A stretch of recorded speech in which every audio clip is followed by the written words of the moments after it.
just do. I can feel it. His mind is somewhere else. Maybe it's just work. We're all tired. It's not that. He loves the hospital. Do you want tea or something?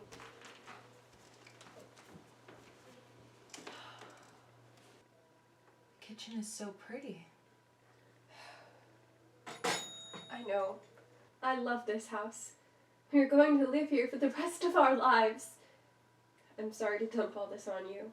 It was nice of you to come. Maybe it isn't anything. Maybe you will live here forever. No. Do you have proof? But I don't see him. And when I do, he doesn't touch me. I told him last weekend that I knew something was up. I really thought he was going to confess and tell me who she was, and then we could work through it. But he didn't. I'm pregnant. We weren't going to tell anyone yet. You're pregnant? It took me a while to realize. I was so distracted. Do you want a baby? I want a husband and a baby together. You have no idea what he's like. I do a little. But you only see him when he's happy at work or being social at parties. Then he talks. He can just talk about anything to anyone. You've seen it. I've been one of them. He missed his calling, don't you think?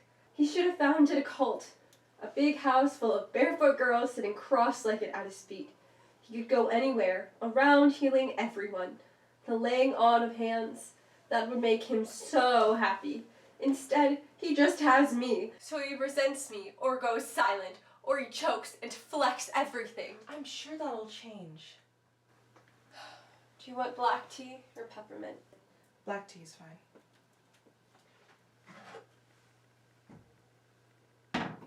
Is there anyone, any of the residents who you think might... I'm sorry, I shouldn't bring you into this. You just see him more than I do, almost. He's a very dedicated doctor. Yeah, his patients all beam at him and hang on to his every word. Have you noticed the way he keeps his voice really low, sort of half-throttle when he talks to women? His father did it too. It's to show they're not trying to be brilliant, never trying. They're reining their natural brilliance in, so it doesn't overwhelm us all. You don't seem to like him very much. I don't! Not when he's fucking someone else! You don't know that. You take milk, right? It doesn't matter.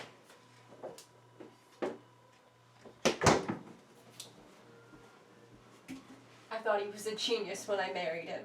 I thought he was a god. I never questioned anything he did. I did everything he ever wanted me to do. Everything I ever thought he wanted me to do. I was his slave, because he was a god, and I was a girl who stepped in the way of his godly attention. That he was, married to someone else, and had a baby that all just seemed like a technicality. We were so in love that nothing else mattered. You don't take sugar? No.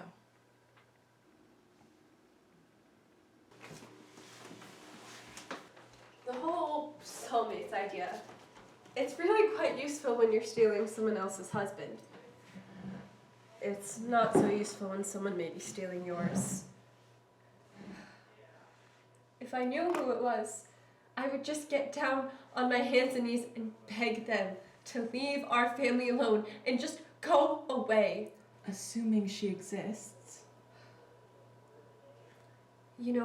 I think it might be one of the residents. Little Mandy, maybe? But I don't think so anymore. Mandy's engaged. So? He's married, but he would think it was an outdated cliche. Doctors don't really go for nurses anymore. It used to be a way to marry up in the world for nurses and secretaries.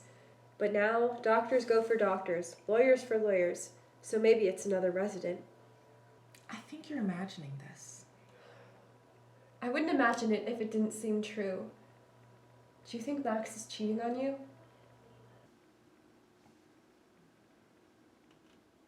I want a divorce. It's him, isn't it?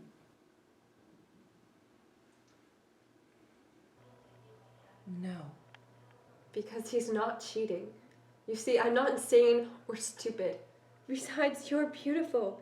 You're a doctor, for God's sake. And you aren't pregnant and sick every morning. I'm sure he loves you. We were so happy. I gave up my job and my friends and my whole life to move with him here. And I didn't care. It was such a perfect residency in such a cool place. And the houses were so cheap. We could never have bought this house in LA.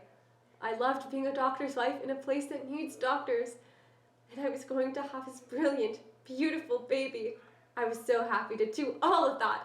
So blissed out on it all. And now it's all fucked. You don't know that.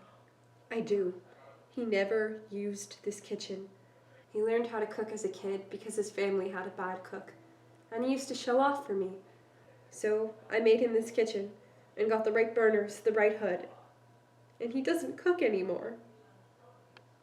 I'll tell Alice I'm leaving her. And I'll tell Max I'm leaving him.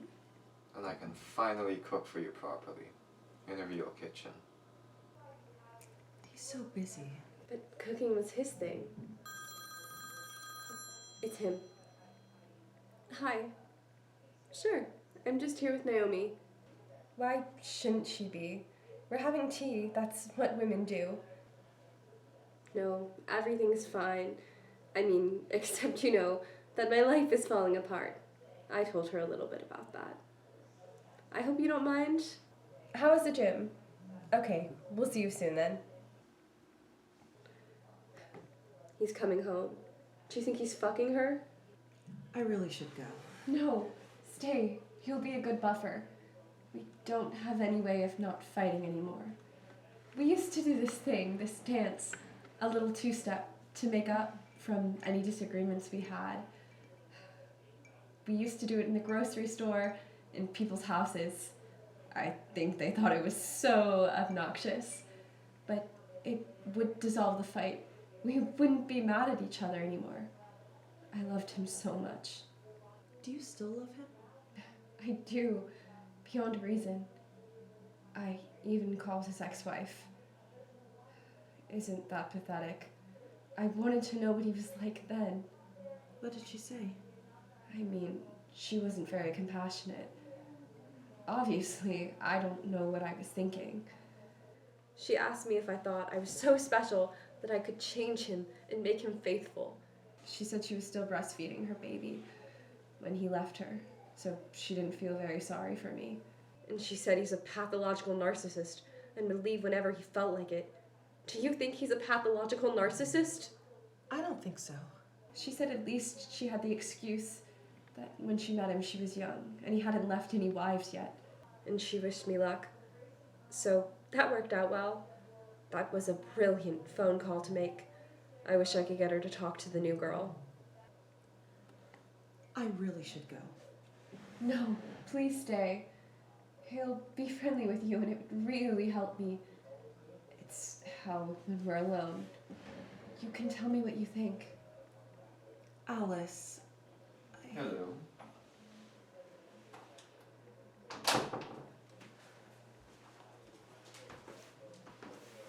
Hello there, ladies. Won't kiss you. Covered in sweat. No, please. I'm disgusting. You are disgusting. We were talking about that. It was the topic of the afternoon, in fact. Well, I'm the leading expert. Could give a guest lecture. That would be so edifying. No notes. Oh, just wing it. Well, I'm sure you have the salient facts down.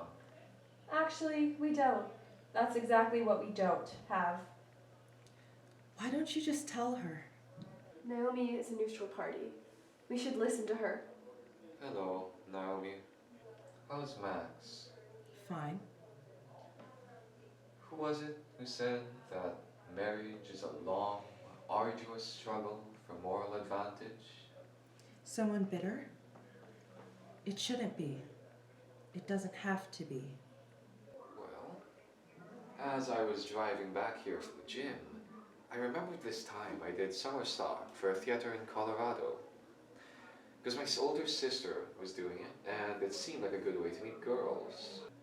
And how everyone was isolated and thrown together in a place they wouldn't be otherwise, and nervous energy became sexual energy.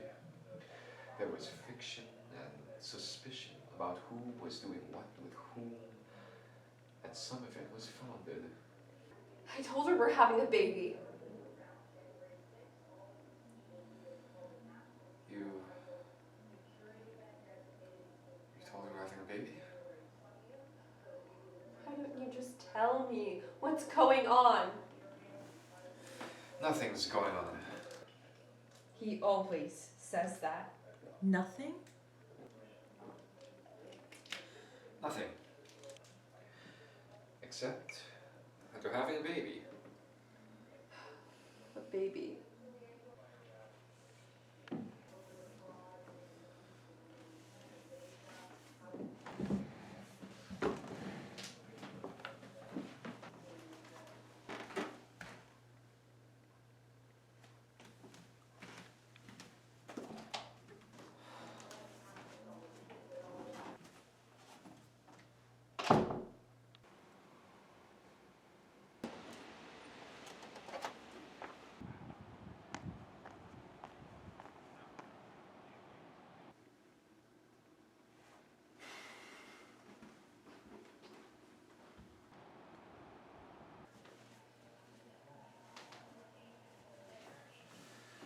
Alice, we're done. I'm leaving you. For Naomi.